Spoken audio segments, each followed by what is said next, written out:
It's the year 51 AD, well into the 1st century of our common era. The ancient city of Athens, renowned for its religious diversity, was about to play host to an interesting character. He was formerly a devout member of a Jewish sect known as the Pharisees. He also held Roman citizenship. This middle-aged man was here in Athens on a mission. While en route to a small town called Damascus, he claims Jesus appeared to him in a blinding light vision, and from that moment on was a believer in Jesus. It wasn't long before he assumed a new identity, appointing himself as a new teacher of the Jesus movement, an apostle to the nations. He devoted his time to developing and teaching a new gospel that would appeal to a world of believers, not just the Jewish domain. Designing the Christian faith on the character of Jesus Christ, incorporating aspects of Judaism such as the promised Messiah, sacrificial atonement for sins, and worship of just one God, the ancient God of Israel. As far as he was concerned, his teaching was relevant and ready for export to the non-Jewish world, the Empire of Rome. Even though it was labelled as good news, it contained apocalyptic ideals to instill a sense of urgency. His mission was to sow the seeds of this Christian faith. He was in the process of doing that while in the city of Athens, waiting for his companions to arrive. The timing was right.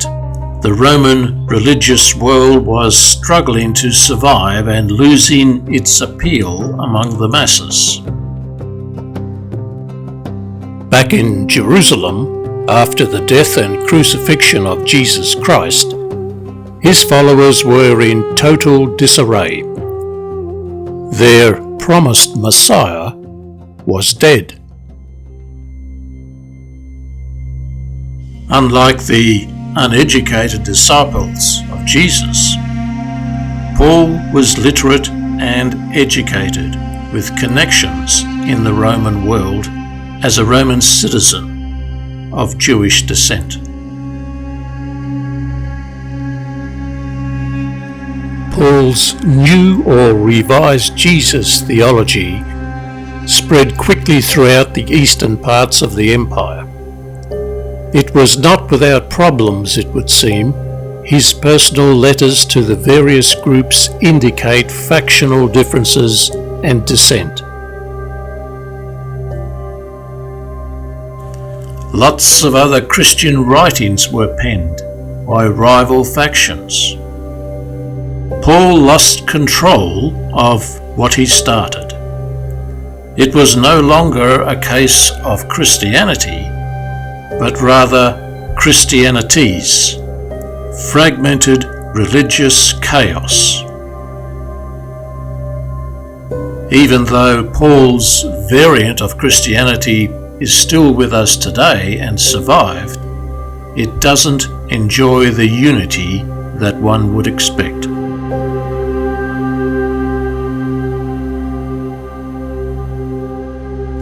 Here in Athens, while Paul awaits his friends to arrive, he decides to share his new theology with the locals. That soon got the attention of the religious elite, and so invited him to speak at a public forum to explain his beliefs, which he did. Prior to his speech, he did some sightseeing and noticed an area dedicated to the variety of gods that were worshipped there. These were carved images depicting the various gods. One of those gods was a blank canvas, no name, just an inscription that said, "To an unknown God." This was his cue. Paul decided to explain to the crowd that this unknown God may well be the real God, the ultimate creator of all things. Just one God, monotheism. A subtle way of saying their gods were false. The unknown or invisible God did not need a temple or an image to represent him. It all seemed to be going rather well, till he unleashed his new theology, Judgment Day, Jesus' death and resurrection as atonement or forgiveness, all courtesy of the grand God up in heaven. It was about now that our New Age apostle lost his audience. The crowds could not grasp his theology. He at least made his point. A subtle way of saying their worship or belief system was wrong. Their gods were false, just a figment of their imagination, depicted in stone, unable to answer a prayer or provide for their well-being or protection.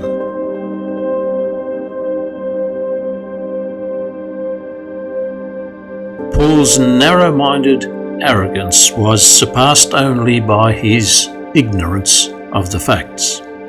He too had no idea of the history of the traditional Hebrew God he was promoting and had worshipped his whole life in his Jewish upbringing. Totally unaware of the fact that his God also was a figment of his imagination.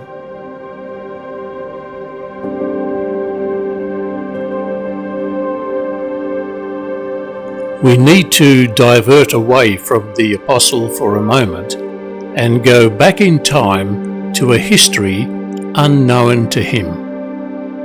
Back to a people before the advent of the Jewish Israelite world, the culture and the religious customs of a people who lived in the land of Canaan, part of the area that would become the Kingdom of Israel.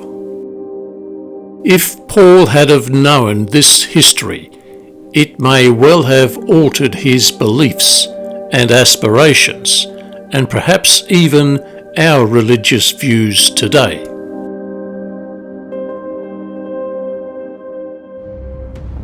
It's the year 1200 BCE.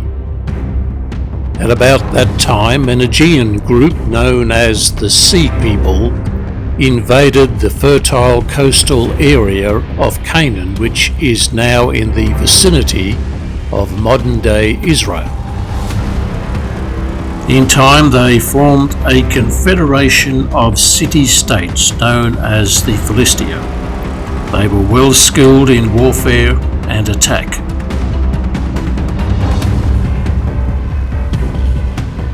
The local Canaanite people who cooperated survived and soon amalgamated with these invaders.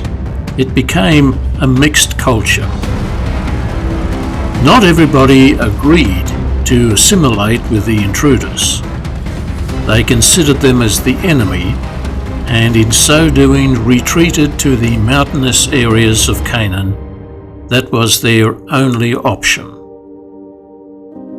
In order to protect themselves from this threat and their survival, the many tribes and families needed to consolidate and form alliances for their long-term survival. That required training for warfare and defense. In time, a sizable group of men, capable of not only defense, ensued, but also attack. Consequently, as verified in history, fierce clashes with the intruder Philistines were commonplace. They were now in a position to defend themselves against Philistine oppression. They even had their traditional god, whom they viewed as the Most High Creator God, called El. The breakaway tribes and families in the mountains, who were later referred to as Israelites, were descendants of the Canaanites, and El was their Most High God.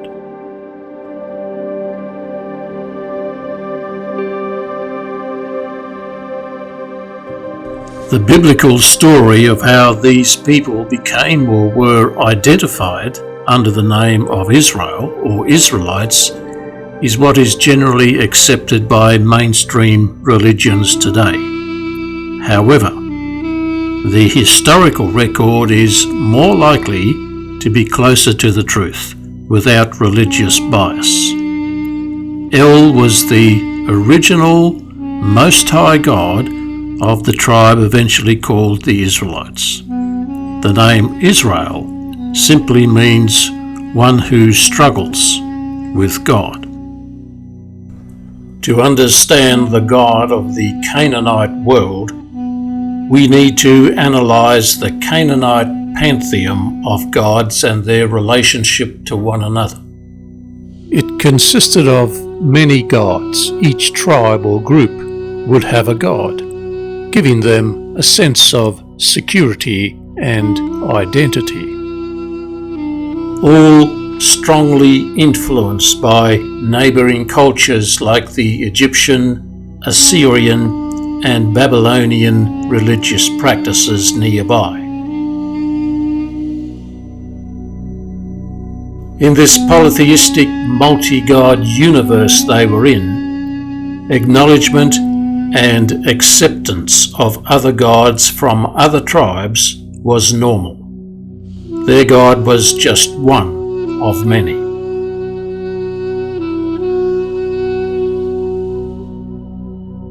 There was one God that stood out, the Most High God who presided over the lesser gods under his control. His name was El, the Creator God of the universe. Some of the lesser gods subordinate to El were names such as Molech, Baal, Shemesh, just to mention a few. The Most High God El had a wife and consort called Asherah. It was like a big family: God, wife, and sons who were the lesser gods. This supreme god presided over the council of these lesser gods like Baal, while turning a blind eye to their sadistic practices like child sacrifice, animal sacrifice, a bloodbath of horrific behaviour as recorded in the history of human atrocities.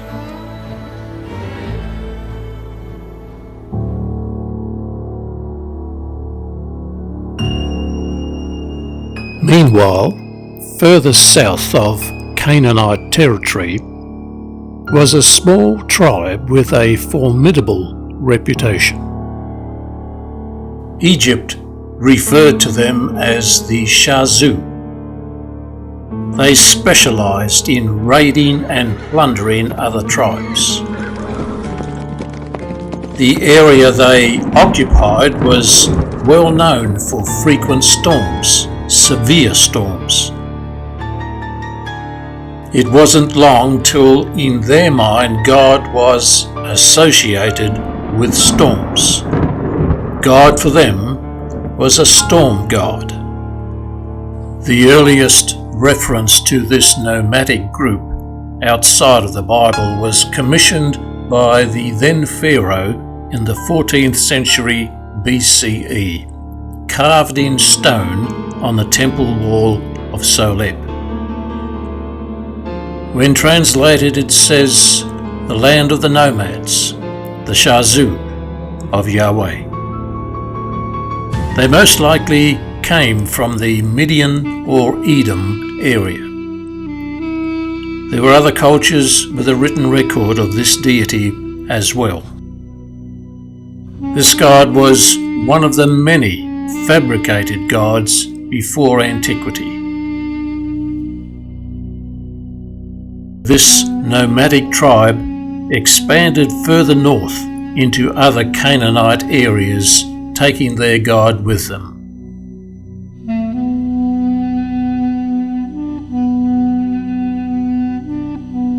In time, their storm god was introduced into the Canaanite pantheon of lesser gods under the Most High God El, not indigenous to the pantheon but imported within and alongside gods such as Baal and others.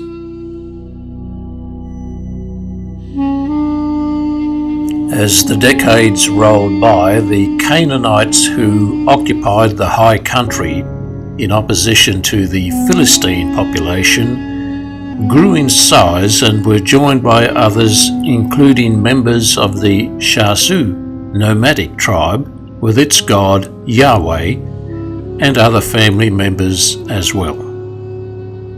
We refer to this diverse group as the emerging Israelites. Small societies organized around relatives or kinship controlling sections of land. A confederation of loosely aligned tribes, uniting only when under threat or attack.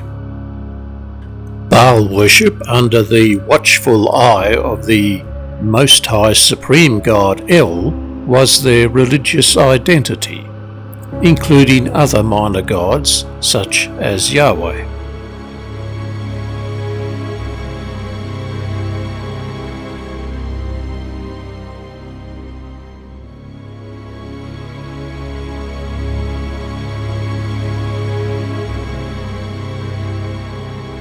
An evolving religious dynamic was about to overwhelm this group of emerging independent inhabitants of this land, the early Israelites. The polarizing effect of different gods and ideals would soon create division. These two competing lesser gods of the Canaanite pantheon divided the kingdom.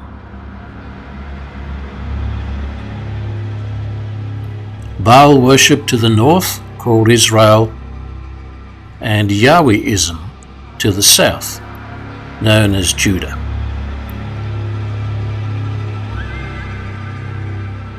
The next stage in the evolving process of the creation of God for the southern Israelites, and eventually the world of Christianity, was Henotheism. Henotheism was now the new ideology for the southern tribe or kingdom, which was the acceptance of many gods and their right to exist, while insisting their God was the Most High, all-powerful. That soon developed into a rigid form of monotheism. One God only. Other gods are not tolerated whatsoever, even abolished by force. That God, the Creator God, was now known as Yahweh, from a small mythological god of the Shazu tribe to the Most High Creator, sole God of the universe.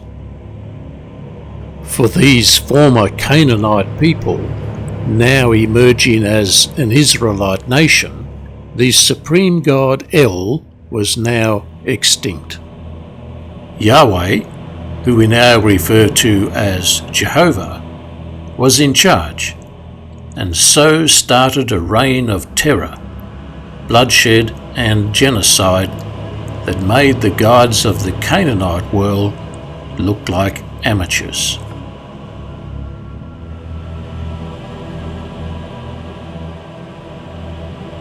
According to the Bible, the Most High God Yahweh, the creator of the vast universe, the planetary system, millions of galaxies, was living in a tent in the desert area of the Middle East. And he did so for quite some time, in fact for over 400 years. It was surrounded by a high fence to keep intruders out. At the back of the tent was a curtain, and behind the curtain was a box, just like this. Apparently God was in or around the box. He got a visitor once a year. The high priest would come along, go behind the curtain, and present God with a sacrifice, usually a dead bull or a goat. Only then would this invisible God forgive the sins of the people.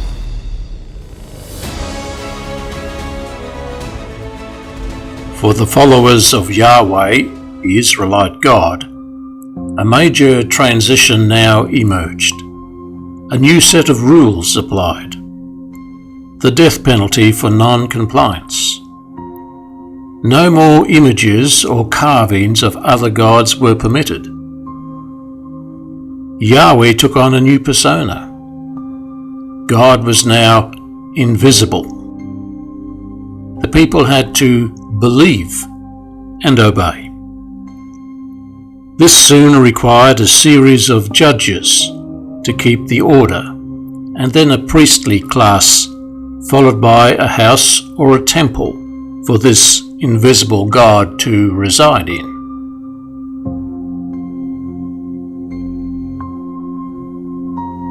According to history, the centuries that followed were chaotic. Military defeats, captivity to foreign armies and nations, and then finally forced into exile by the Babylonians in 587 BCE. Yahweh was nowhere to be seen.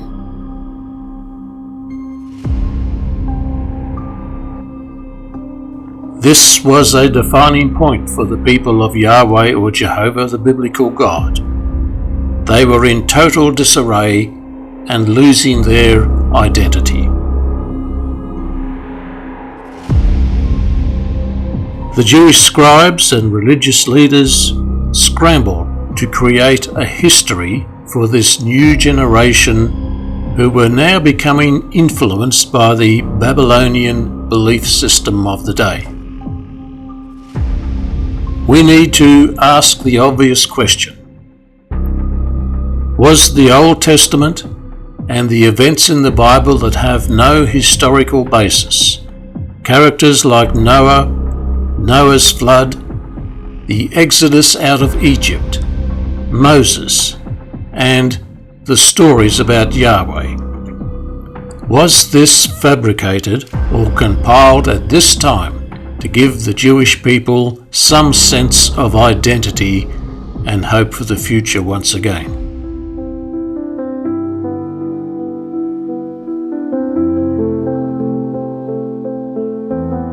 The time of servitude to the Babylonians was now over. The Jewish people's return back to their homeland ensued. The reality is not everybody came back.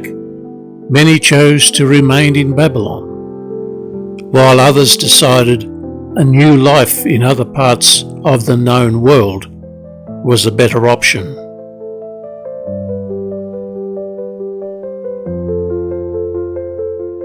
Jewish life and religion changed dramatically with the advent of Judaism and the dilution of their religious beliefs due to the influence of the Babylonian culture and their theology. Not only was Yahweh seemingly absent, he also became nameless, as it was considered too sacred to even mention his name. He was now just Lord or plain God.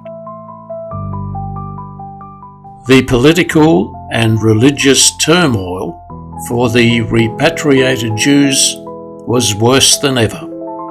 It was a historical nightmare in progress that went on for centuries.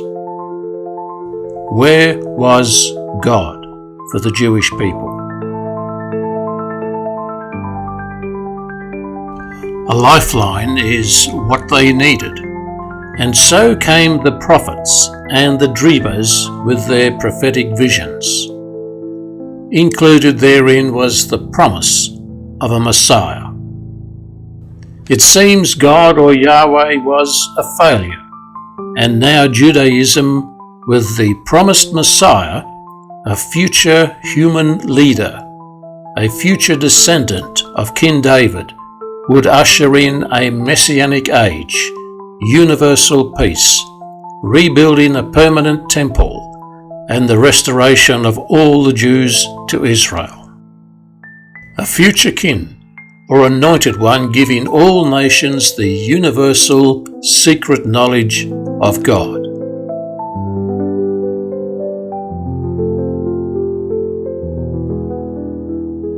Was this a delusional concept from a desperate people searching for identity, deserted by their traditional God? The paradox of God continues.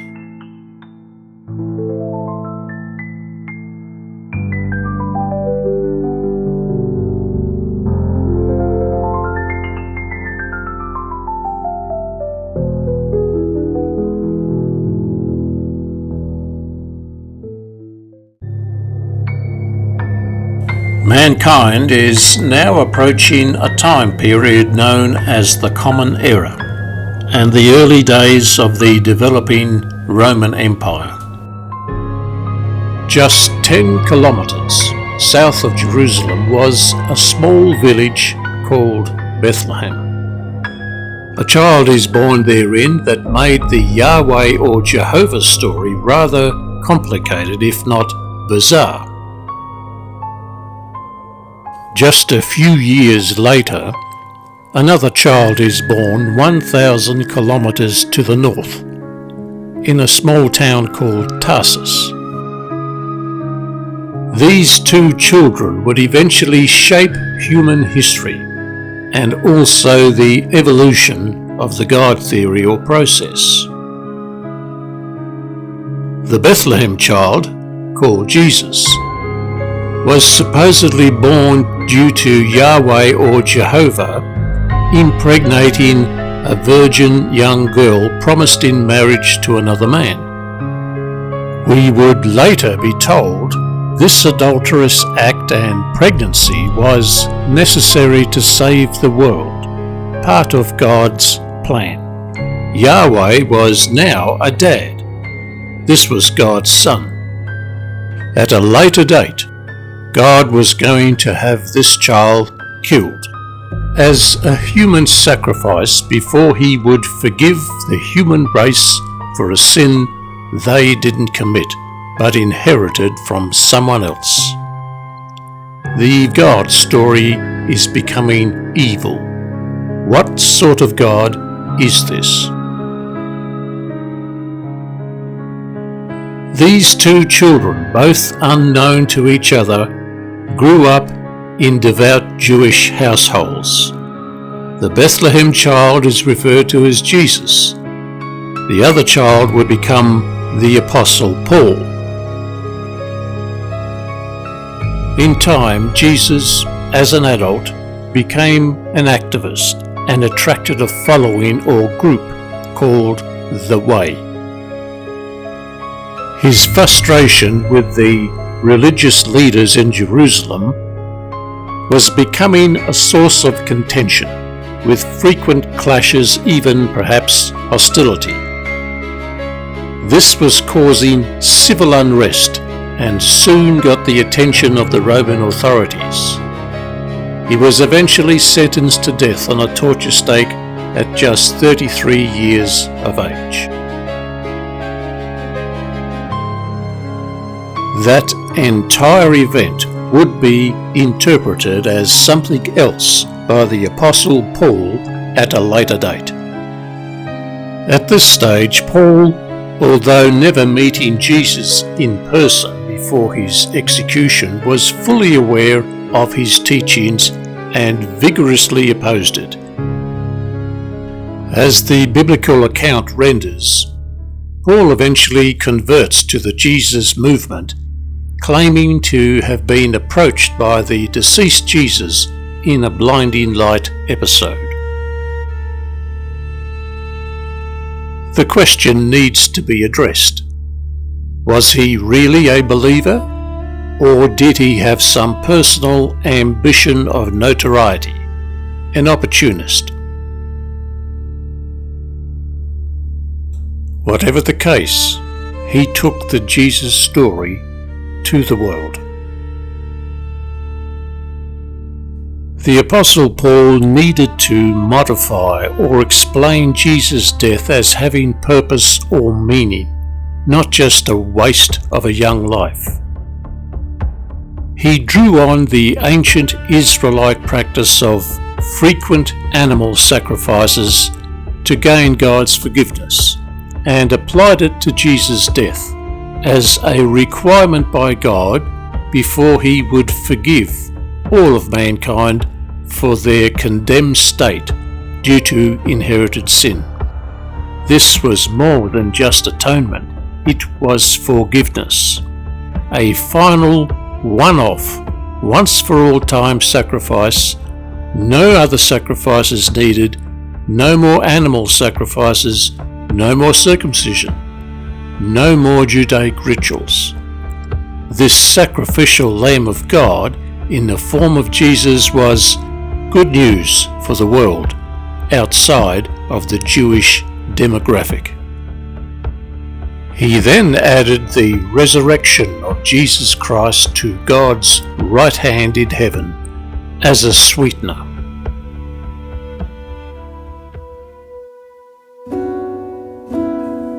The years rolled by, and Paul spent his life spreading the Christian message to the world. His life ended somewhere between 64 and 68 CE in Rome. True to form, his legacy continues. He was fully aware before he died that this Christian following he established was going to fracture. He predicted oppressive wolves would arise in the church and speak twisted doctrines contrary to his. He also referred to a man of lawlessness and a great apostasy within the church. He was right. He had no idea, though, that in time to come, his theological focus on the person of Jesus Christ would activate an identity crisis for God.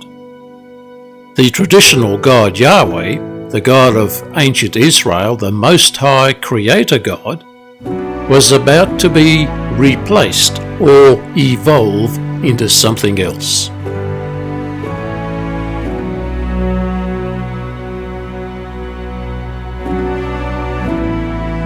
Any lingering thoughts about whether or not the original God, Jehovah, actually existed or intervened on behalf of his chosen people, that was put to rest a few short years after the Apostle Paul's death, with the destruction of Jerusalem and its temple by the Romans, further abandonment of God's so-called people.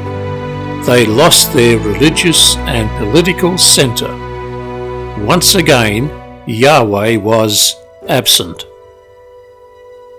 Not long after Jerusalem's demise, another tragedy for the Jewish people, with mass loss of life here at Masada at Roman hands.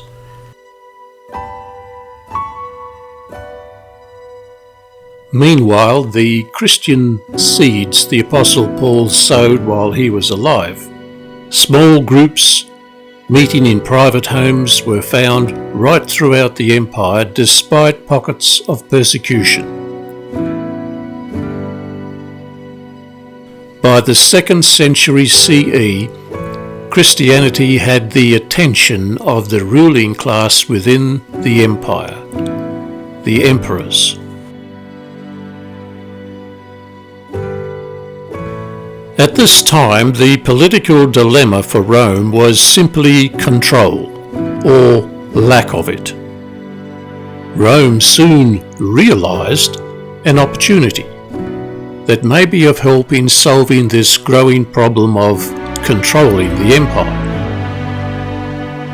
The solution was right before them. It was this new religious phenomenon called Christianity. For some reason, it seemed to appeal to the masses. Even though Jesus was deceased, belief in him as a saviour took centre stage. The ongoing concern for the ruling class was maintaining control, dealing with pockets of dissent, not to mention political tension from within. These factors needed to be addressed quickly. Roman authorities were monitoring the Christian growth for quite some time and understood the benefit of a uniformed religious belief system. It could well be the unifying factor that the empire needed. Although Christianity was growing under this godlike figure of Jesus Christ, the Israelite God of the Bible, Jehovah, was fading. No one even knew his name, as it was considered too sacred to even verbalize. The Jewish custodians of that name were scattered and struggling with their own identity. Within the Roman and Greek world, nobody was even remotely concerned or even aware of Jehovah. Gods were everywhere, they were a dime a dozen. On the other hand, what the Apostle Paul started grew into something he didn't intend. Jesus became front and center. The spotlight was on this resurrected hero figure, Jesus Christ. The evolution of God was gathering pace. The Christ was becoming God-like, and for many, maybe even God himself. So started the discord within the church. Bishops, elders, arguing over the divinity of Christ and associated doctrines.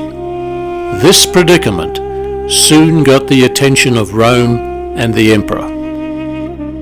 Christianity, in its current divided state, was of no value to them. It needed to unify before Rome would give accreditation to this church. Finally, in 325 AD, Emperor Constantine ordered church leaders to convene at Nicaea to address their differences and affirm the divinity of Christ. This council established rules and church discipline. The doctrine of the Trinity was established in principle to accommodate a compromise for various factions. God is one in essence, all being, but made up of three different persons, co-equal, co-eternal, yet distinct. This was an achievement for Constantine. He apparently converted to Christianity, or at least pretended to.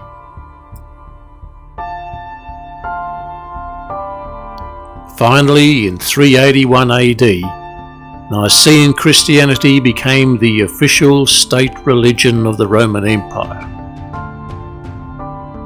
Even though the divinity of Jesus was settled, it was confusing. Christianity became factional, with many different denominations, sects, even cults within.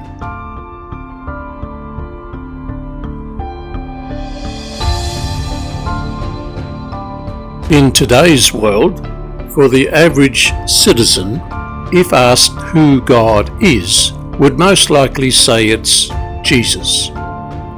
Others may say it's a trinity of some description, yet unable to explain it.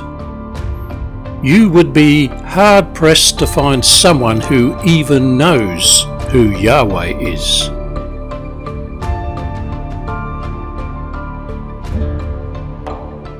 If you thought the identity of God debate was over, you would be wrong.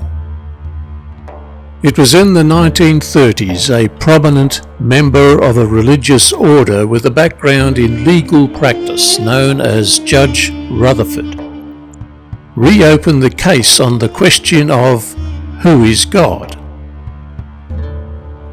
Both he and his colleagues examined the Bible once again and found that the current standard of who God is, as interpreted by Christendom in the doctrine of the Trinity, was flawed. Rutherford took on mainstream Christian religion and denounced the false doctrine of the Trinity.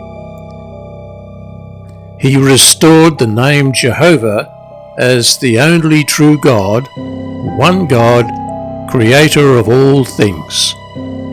Jesus' place also restored as the Son of God, now seated at God's right hand. Other doctrines were also carefully scrutinized.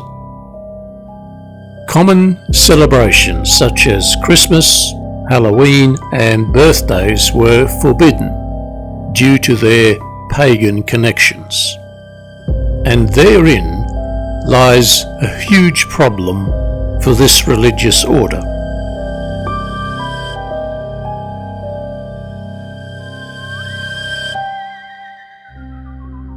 Millions of loyal followers are about to be confronted with the news that a deep pagan connection is found right in the epicenter of their worship.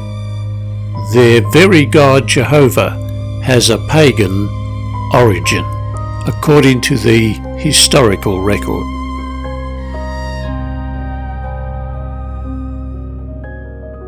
Just as Yahwehism failed its people in the past, millions of believers today, synonymous with the name and worship of Jehovah, are about to experience the unthinkable. The tragic news that Yahweh or Jehovah was never a reality, having an undeniable pagan religious origin.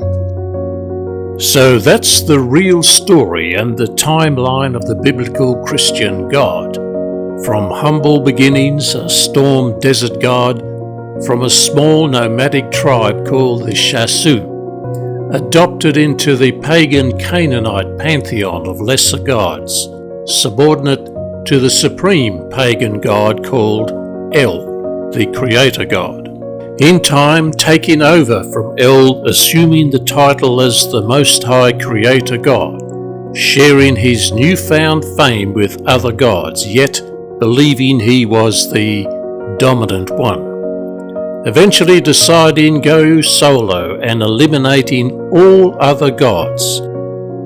Living in a tent somewhere in the deserts of the Middle East, keeping a low profile for hundreds of years. Failing his followers on a regular basis, losing his identity, becoming nameless in the eyes of his followers and unknown to the rest of the world. Fathering a child to a woman engaged to another man. Child becomes a carpenter, then an activist of some sort, and loses his life at a young age, crucified by the Roman authorities. Apparently that's what God wanted all along, a sacrifice. Jesus now goes to heaven to be with God. Meanwhile, earthlings decide Jesus would make a good God. After a few hundred years of debate, it's official. Jesus is divine. He's God, the same as the other heavenly God, including a Holy Spirit God. Now we have three gods, all different, yet the same one God. You get three gods for the price of one. Understanding that equation makes you a genius.